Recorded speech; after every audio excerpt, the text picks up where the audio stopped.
መርከቢቱ ስትነዋወጥ አሁን የብዙ ሰው መርከብ እየተናወጠ ነው። ብዙ ሰዎች ይጸልያሉ፣ ይተጋሉ፣ ግን መርከቢቱ እየተናወጠች ናት። አሁን ብዙ ሰዎች የተለያየ ነገር ስላገኙ፣ ስኬትን ስላገኙ፣ በረከትን ስላገኙ፣ የሆነ ነገር ስላገኙ ስኬት ጫፍ የደረሰ ሰው ይመስላል። ግን እየተናዋወጠ ነው ያለው ሰው። ያገለግላሉ፣ በእግዚአብሔር ፊት ያገለግላሉ፣ ይናገራሉ፣ ግን በናውጥ ውስጥ ነው። መርከቢቱ ስትነዋወጥ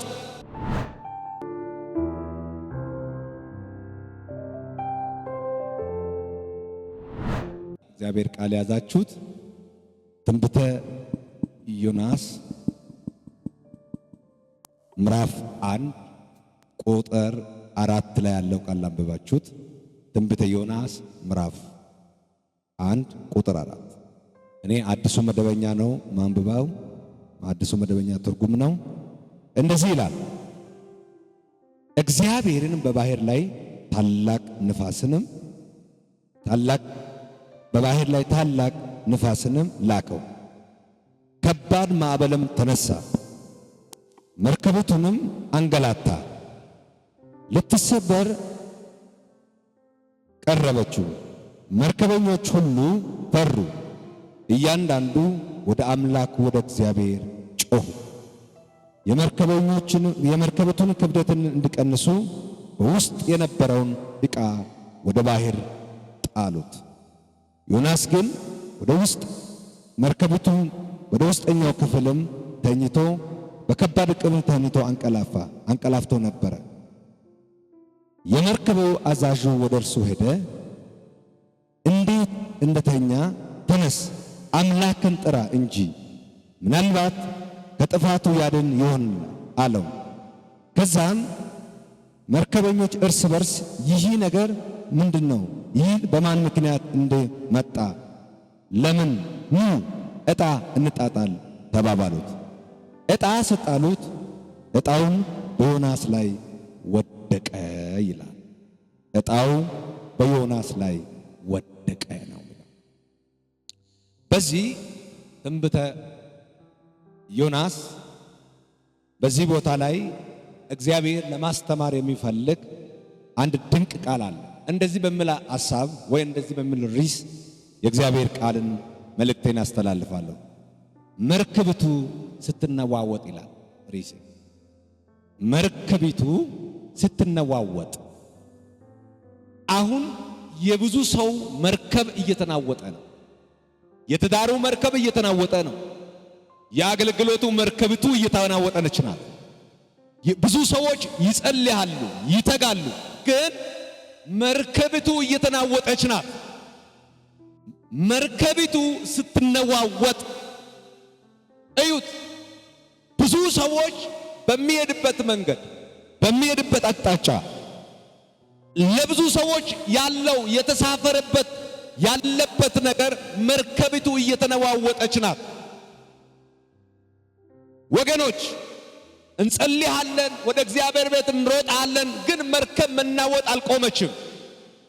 የብዙ ሰዎች የትዳር መንገድም ከመናወጥ አልቆመም። ያገለግላሉ፣ በእግዚአብሔር ፊት ያገለግላሉ፣ ይናገራሉ፣ ግን በናውጥ ውስጥ ነው። የብዙ ሰዎች እልልታው በናውጥ ውስጥ ነው። የብዙ ሰዎች ጸሎት በናውጥ ውስጥ ነው። የብዙ ሰው መንገድ በናውጥ ውስጥ ነው። አሁን ከናውጥ መቆም አለበት። አሁን ብዙ ሰዎች የተለያየ ነገር ስላገኙ፣ ስኬትን ስላገኙ፣ በረከትን ስላገኙ፣ የሆነ ነገር ስላገኙ ስኬት ጫፍ የደረሰ ሰው ይመስላል።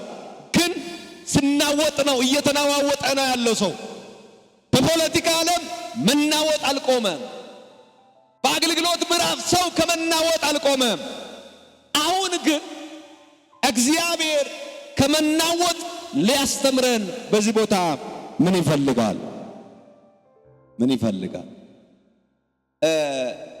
ስለ ነነዌ ትንሽ ነገር እናገራቸዋለሁ።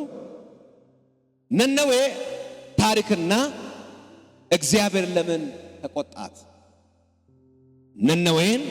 ስለ ነነዌ ታሪክና እግዚአብሔር ለምን ተቆጣት? ነነዌ ማናት? ታሪኳም አስፈላጊ ነገር ምንድነው? ስለ ነነዌ ትንሽ ነገር ልናገራችሁ። ማናት? እግዚአብሔር ለምን ተቆጣት? እግዚአብሔር ለምንድነው በነነዌ ላይ የቁጣ ድምፅን ያስተላለፈው? ነነዌ ማናት?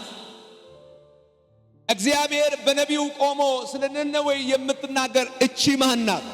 ነነዌ ማናት? ነነዌ የአሦር ግዛት ከተማ ነበረች። በዛም ጊዜ በዓለም ላይ ታላቅ ከተማ ነበረች። በግብፅ ተራሮች በግዛት ላይ በብዙ ሕዝብ ላይ ታላቅ ኃይል ወይ ታላቅ ስልጣን እያሳዩ የነበረችው ከተማ ናት። እቺ ነነዌ የምትባል ከተማ የስልጣን ከተማ ናት። ፈርቀደም ከተማ ናት። እንኳን በዙሪያ ላላቸው ሰዎችን በስልጣን በመቀደም ታስፈራራ ትልቅ ከተማ እንደሆነች ቃሉ ይናገራል። በባለስልጣን እጅ ላይ የታሰረች ከተማ ነበረች። እቺ ነነዌ ከተማ የምትባል ከተማ በባለስልጣን እጅ የታሰረች ከተማ ናት። እንግዲህ የስልጣን ጥግ የደረሰች በባለስልጣን የታሰረች ከተማ የፈለጉት አዋጅን ያወጣሉ። ከፈለጉት ዛሬ የሆነ መንደር ላይ የነበረ ሰውን እናጠፋለን ካሉ ያጠፋሉ። ከፈለጉ የሆነ አቅጣጫ ላይ ያለ ሰው ዛሬ በሰላም እናኖራለን ካለ ያኖራሉ። ከፈለጉ የሆነ መንደር ላይ ያሉ ሰዎች ዛሬ እናጠፋለን ካሉ ያጠፋሉ። በባለስልጣን እጅ ላይ የታሰረች ወይ በባለስልጣን እጅ ላይ የወደቀች ከተማ ነበረች። ነገስታት በኃይል ደም መፍሰስና እንዲሁ በክፉ ስራዎች የታወቀች ከተማ ነበረች። በዛ ከተማ ላይ የነበሩት ባለስልጣን ደም በማፍሰስና በክፉ ስራቸው እጅግ የታወቁ ወይ የሰለጠኑት ከተማ ነው። እሱም አንዳንዴ በውስጣቸው ላይ ስነሳባቸው ከተማይቱ ላይ ከፈለግ በራሳቸው በነነዌ ኑሃሪ ላይ ጦርነትን ያስነሳሉ። ከፈለጉ ከተማቸው በእጃቸው ላይ ስላለ ማለት ከፈለጉ ጦርነትን ያስነሳሉ። በብዙ ህዝብ ላይ ችግር ቻሌንጅ ያመጣሉ። እግዚአብሔር ለምንድን ነው ነነዌን የተቆጣው? እግዚአብሔር ለምንድን ነው ነነዌን የተቆጣው ካላችሁ እግዚአብሔር ነነዌን የተቆጣበት ምክንያት ቁጥር 1-2 ላይ ይናገራል። በኔ ፊት ክፋታቸው ምን ሆኗል ይላል? ወጥቷል። ከእግዚአብሔር ከመገዛት እልቅስ በእግዚአብሔር ፊት ከመኖር እልቅስ እግዚአብሔርን ከመፍራት እልቅስ ለእግዚአብሔር እጅ ከመስጠት እልቅስ እግዚአብሔርን ከመጥራት እልቅስ ምናቸው ነው የወጣው? በእግዚአብሔር ፊት ክፋታቸው ነው። እግዚአብሔር የነነዌን ከተማ ለምን ተቆጣ ስል በእግዚአብሔር ፊት ምኑ ወጣ ነው የሚለው? ክፋታቸው። እንግዲህ ቅድም ብያለሁ፣ እነዚህ የነነዌ ከተማ ባለስልጣኖች በንጹሃን በድሆች በምስኪን ሰዎች ደም ይታጠባሉ። ምስኪን ሰዎች ደም ይታጠባሉ። እጅግ አስቸጋሪ ናቸው። ስለዚህ የሚገርም ነገር በኔ ፊት ምናቸው ወጥቷል ነው የሚለው ቁጥር 1-2 ላይ ክፋታቸው ይላል። እዩት፣ አንድ በነነዌ ከተማ ላይ እየተደረገ ያለው ለእግዚአብሔር ያልተመቸ አንድ ጥቂት ነገር ልንገራችሁ። አንደኛ አስከፊ ግፍና ኃጢአት አለ ከተማው ላይ።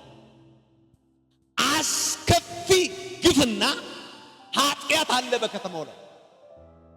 ግፍ አለ በዚህ ነነዌ ከተማ ላይ። ኃጢአት አለ የነገሰ። ያውላችሁ ትንሽ ግፍ አይደለም፣ ክፉ አስቸጋሪ ክፉ ነገርና ኃጢአት ከተማ ላይ ነግሷል። መንግስታቱን በእግዚአብሔር ፊት ልቅስ በግፍ ሕዝብን ለእግዚአብሔር አለመታዘዝ ኃጢአትን በመስራት መጀመሪያ አድርጎ ይኖራል። በነነዌ ከተማ ላይ የሚኖር መንግስቱ እግዚአብሔርን ከመፍራት ልቅስ ለእግዚአብሔር ከመኖር ልቅስ ለእግዚአብሔር ከመገዛት ልቅስ ለእግዚአብሔር ከመቆም ልቅስ ኃጢአት በመስራትና ክፉ ስራ ለመስራት በሕዝብ ላይ ጫና የሚያደርጉትና አስቸጋሪ ሰዎች ናቸው። በሌላ በውስጧ አስፈሪ ወንጀል አላት። ይሄ በነነዌ ከተማ የሚባል በውስጧ ላይ አስቸጋሪ ምን አላት? ወንጀል ይሰራበታል። እንግዲህ እንደተመቸው ነው የሚያደርጉት። አስቸጋሪ ምኗ ይሰራት ነበር ይላል። በስሯ ላይ በውስጧ ላይ በነነዌ ከተማ ላይ ወንጀል ይሰራ ነበር። ከተማይቱ ውስጥ የደህንነት ችግርና ወንጀል በብዙ የሚሰራት ከተማ ነበረች። የደህንነት ስጋት አላት። ማንም በሰላም ሊኖር በደህንነት ለመኖር አይችልም። የደህንነት ስጋት አላት እቺ በነነዌ ከተማ። ስለዚህ ሀብታም ያሱት ያደርጋሉ። እዩት፣ እቺ ከተማ ላይ እጅግ አስቸጋሪ ነገር፣ ሀብታም ገንዘብ ያለው ኢኮኖሚ ያለው የሆነ ነገር ያለው ያሻው ነገር ያደርጋል፣ የተመቸውን ያደርጋል።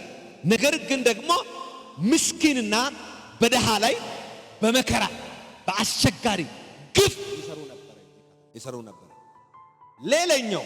ሌላኛው ደግሞ እጅግ ብዙ ጣዖታትና የሃይማኖት የነበረባት ከተማ ነው። ብዙ የጣዖት ሃይማኖት፣ እግዚአብሔርን መፍራት አይደለም፣ የጣዖት ሃይማኖት ወይ ጣዖትን ማምለክ። ከተማይቱ ላይ እጅግ የሚታወቀው በነነዌ ከተማ ላይ ምንድነው የሚታወቀው? የሚያመልኩት ከእግዚአብሔር ይልቅስ የጣዖት አምልኮ አላት እቺ ከተማ። እቺ ከተማ ላይ ጎልቶ የሚታየው እግዚአብሔር ሲመለክ አይደለም፣ በጣዖቷ ነው የሚታወቀው። ከተማይቱ እጅግ የምትታወቀው በምንድን ነው? በጣዖት አምልኮ ወይ በጣዖት ስራ ላይ ይታወቃሉ። ስለዚህ ነው ነነዌ ከተማ በብዙ የጣዖት ቤተ መቅደስ ወይ ጣዖትን የሚመለክበት ስፍራ የምትሰራ ከተማ። ስለዚህ ቤተ መቅደስ እንኳን ሲሰሩ የሚሰሩት ለእግዚአብሔር አይደለም፣ በጣዖት ስም ይሰሩ ነበረ። ስለዚህ እግዚአብሔር ለምንድን ነው ዮናስ የላከው? እንደዚህ በሁሉም ነገር የተበላሸች መጀመሪያ በግፍ የተሞላች ክፋት ጥግ የወጣ ኃጢአት የነገሰባት ለእግዚአብሔር የማትመች ከተማይቱ ላይ ሰው ሁሉ ለጣዖት የሚያመልካት ጣዖት ፈርቀደም የሆነባት ከእግዚአብሔር ስም ይልቅስ ጣዖቷ የነገሰባት ከተማ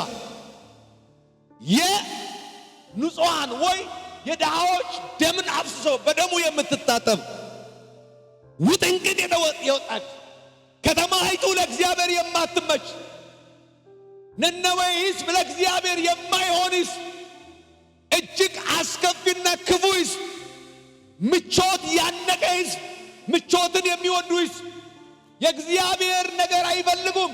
የዓለም ተድላ፣ የስልጣን ተድላ፣ የዝሙት ተድላ፣ የግፍ ተድላ፣ የሆነ ተድላ የሚወዱ ሕዝብ ናቸው። ስለዚህ እግዚአብሔር ለምንድን ነው ዮናስን የላከው? ለዚች ከተማ እግዚአብሔር ለምንድን ነው ያዘነበት?